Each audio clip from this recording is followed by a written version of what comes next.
Ohio State-Michigan game in the Big House. You know, today a rivalry game that at times seems as important as life itself until we realize that it isn't.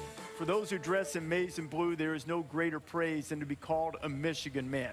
Earlier this week on Monday, 5-year-old Chad Carr, the grandson of Michigan Hall of Fame football coach Lloyd Carr, died of brain cancer. And as Gene Wojciechowski joins us now, Gino, I think that Chad showed us and epitomized what it means to be a Michigan man. Reese, just 2 days before Chad's death, his parents, Jason and Tammy, invited us to their house in Ann Arbor and let us share time with them and Chad. It was an extraordinary gesture by an extraordinary family. They want everyone to know about the disease that took their young son's life and about a growing movement called Chad Tough.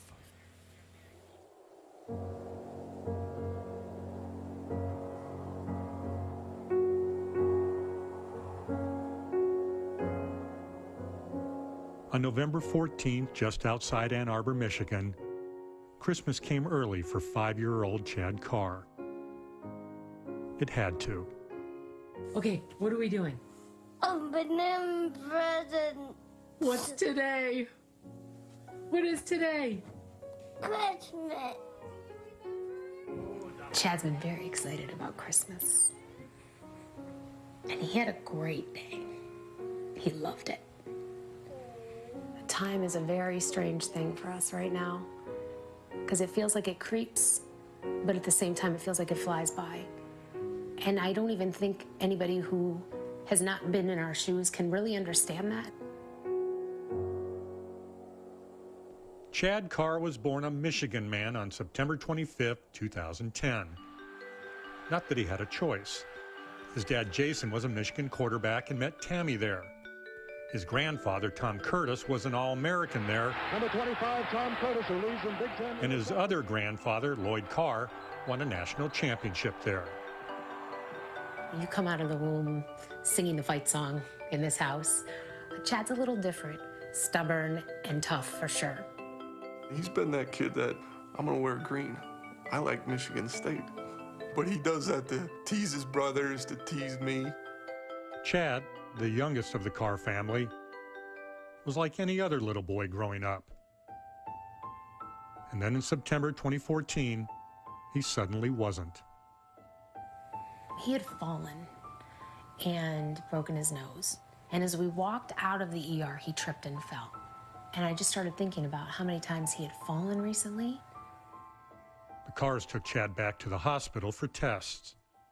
Those tests revealed he had an aggressive form of pediatric brain cancer called DIPG, diffuse intrinsic pontine glioma. Only about 300 children per year worldwide are diagnosed with this inoperable cancer. You think cancer and you think, okay, what do we need to do to fight this? What's the treatment? What's the protocol? And when they say there isn't any for this disease, that takes the wind out of you. And I remember I just fell on the floor. I sat on the floor in the hospital for a long time. Doctors told the Carrs that Chad had about 9 months to live. As Chad's diagnosis became public, Michigan men everywhere asked how they could help. Coach Harbaugh called us. He said, hey, why don't you bring the kids over? And he played with them for an hour and a half, and it was, it was amazing. He has Tom Curtis blood coursing through his veins. He's got Lloyd Carr, Jason Carr, Tammy Carr, blood coursing through his veins. And you experience love for the little boy and his family.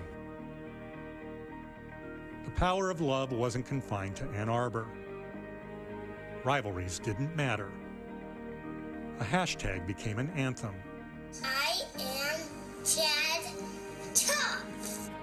And a little boy became an inspiration.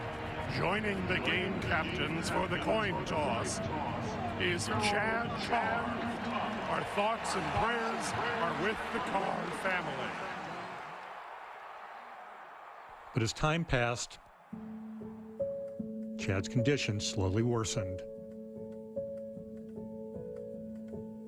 The amazing thing to me is he has never said, not one time, Dad, why can't I walk?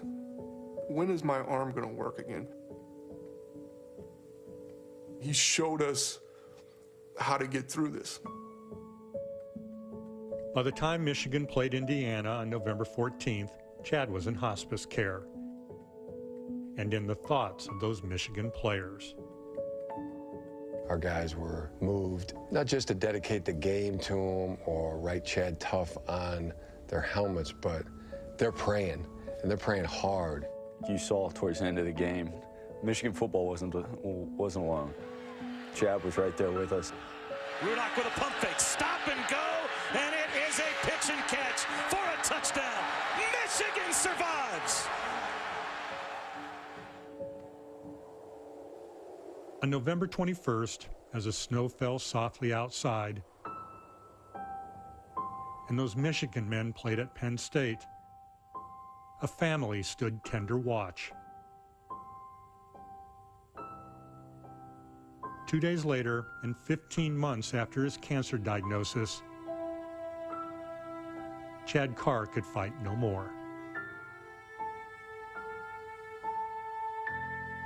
But the impact of the little Michigan man lives on. We have this reach. This kid has this reach. And this disease needs that. So that hopefully, you know, a few years from now, when a kid gets diagnosed, they say, he's got DIPG, and this is how we're going to treat it. I need to know that a lot of good is coming out of that little life. And I believe that is happening. I truly do. And that's an amazing legacy. My 5-year-old son is changing the world.